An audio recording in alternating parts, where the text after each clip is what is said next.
Ayun, magandang gabi mga palanggayan. Ngayon pa lang tayo kakain, maghapon tayo natulog, walang pasok po kanina eh.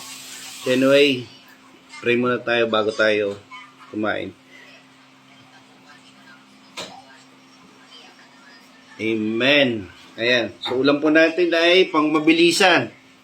Pag wala pong ready sa sa rep, ayan, pansit canton at ayan po,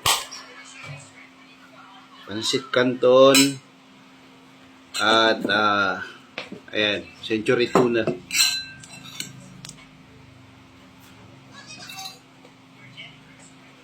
Ayun. Tsaka po, wala tayong sili kaya bawang po yung nakita natin. Ayan.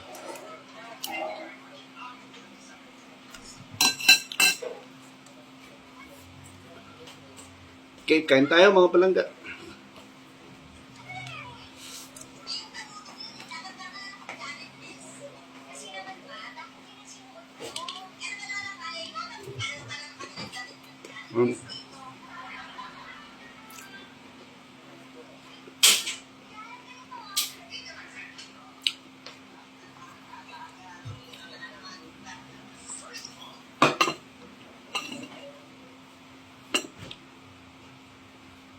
Nalaman ko pala,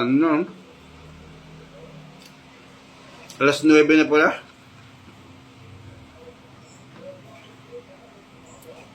No?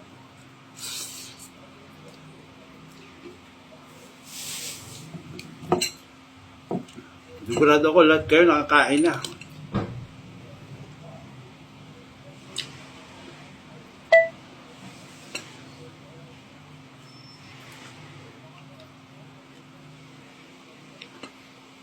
Ready na ako kanina, papasok. Tapos nagdeklara si Mayor Randy Salamat na walang pasok.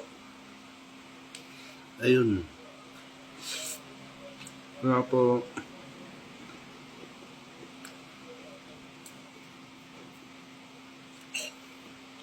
Natulog na lang tayo maghapon.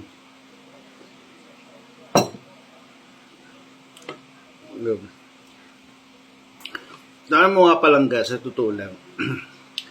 Itong lugar po ng Alfonso, napakatahimik mong lugar sa totoo lang. Sa lahat ng pinuntahan kong mga lugar, siyempre madami na akong napuntahan, gawa po ng ako'y seminarista dati. So ang dami ko nang napuntahan lugar para mag-mission. Ayan. Pero ito po talagang lugar ng Alfonso ang pinaka-the best. Ayan. Dito po ako 1992 pa. Ayan. Napakatahimik. Yung klima po ang pinakamaganda po dito sa Alfonso. At yung pong mga nakatira po dito. Kahit po sinasabi nating lugar po ito ng mga matatapang na tao dahil nga po sa dami ng mga nakipaglaban during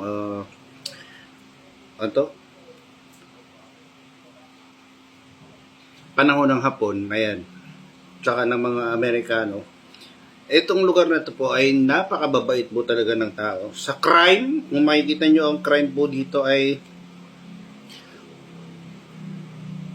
ilang piraso lang po yung nalaman kung merong namatay. Ayan.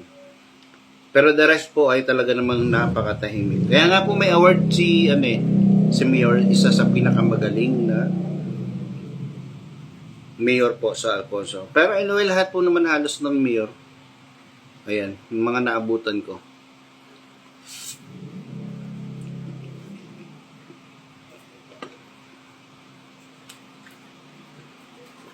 Mababait. Kaso lang, isa lang po yung napansin ko sa mga taga-Alfonso. Isa lang po yung napansin ko sa mga... may mga ilan akong napansin. Kapag po sila nagalit, matagal. Kahit magkapatid kayo dalawa. Lalo na kapag pinag-aawayan ng mga lupa-lupa, ayan. May mga maliliit na bagay ay napapalaki. Napapansin ko na parang nagtitikisan. Hindi katulad po sa aming mga mangyan sa Mindoro, mag-away-away. Mga ilang oras lang bati na. Ilang araw bati na. Matinding away po yun ha. May kasama yun suntukan, may kasama sa bunutan na yun. Yung mga ate ko minsan. Pero saglit lang yun. Dito, nako po. Yun lang yung comment ko. Pasensya po sa mga taga-Alfonso. Pero alam ko po, ang dami ditong mga magkakapatid, magkakaaway, magpipinsan, magkakaaway. Hindi ko alam ba't namatay yung cellphone ko. May pumindot. Tuloy po tayo. So yun yung mga, tuloy tayo sa mga magkakapatid, ano. Yun lang yung pansin ko po dito. Pero, sa tahimik, mga nasa 90%. Ayan. Siyempre, hindi naman lahat ng lugar perfect, pero ito pong talagang Alfonso, napakatahimik po talagang lugar.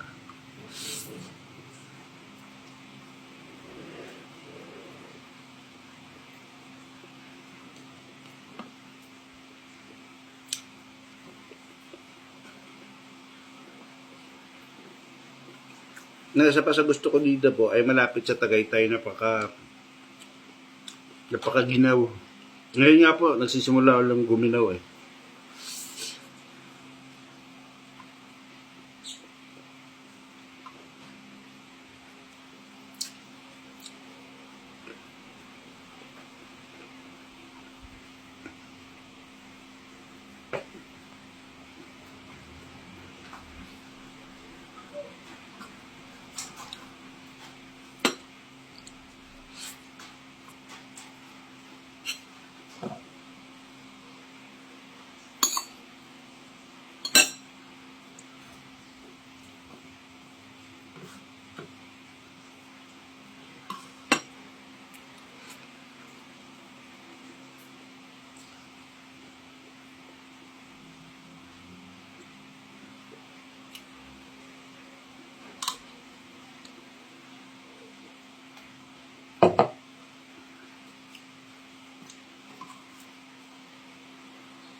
May mga palangga, mahilig ako sa bawang, sibuyas, sili, ayan, kamatis. Pag wala na akong ulam dati nung bata ako, sibuyas at o kaya luya, sausaw ko lang sa asin, ayun, kinakain ko. Kasi mga palangga, bata pa lang ako. Parang namuhay na ako mag-isa. Namatay kasi mama ko parang grade 4 ako. Kanya-kanya na kami. Mga ate ko walay. Ayan. So minsan wala akong ulam. Ang ginagawa ko, ayan. Mga mura no ng mga sibuyas, kamatis. Ayun, nasasawsaw ko lang sa asin. Kaya po, nasanay ako sa mga ganun. Ayan.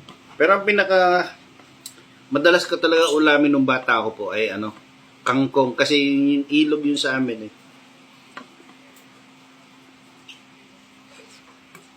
Ayan. Kaya po maraming kangkong. Gusto isang kangkong.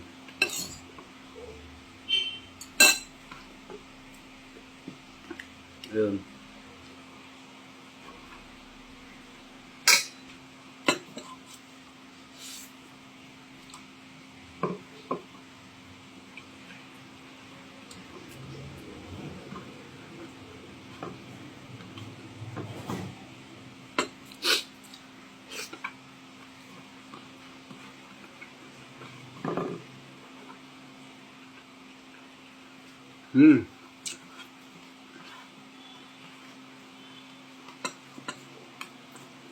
Isa sa dahilan kung bakit ako nakikipagkwento sa mga palangga kasi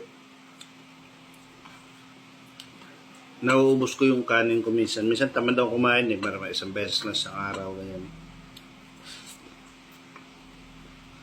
Pero mula nung nag-vlog ako, ayan, napadami ulit ang kain. Pero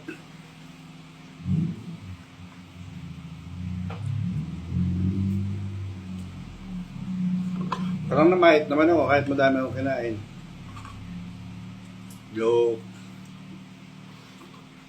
Parang ayaw sumangayon na.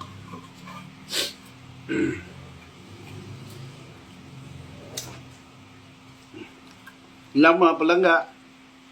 Good night. Bye-bye.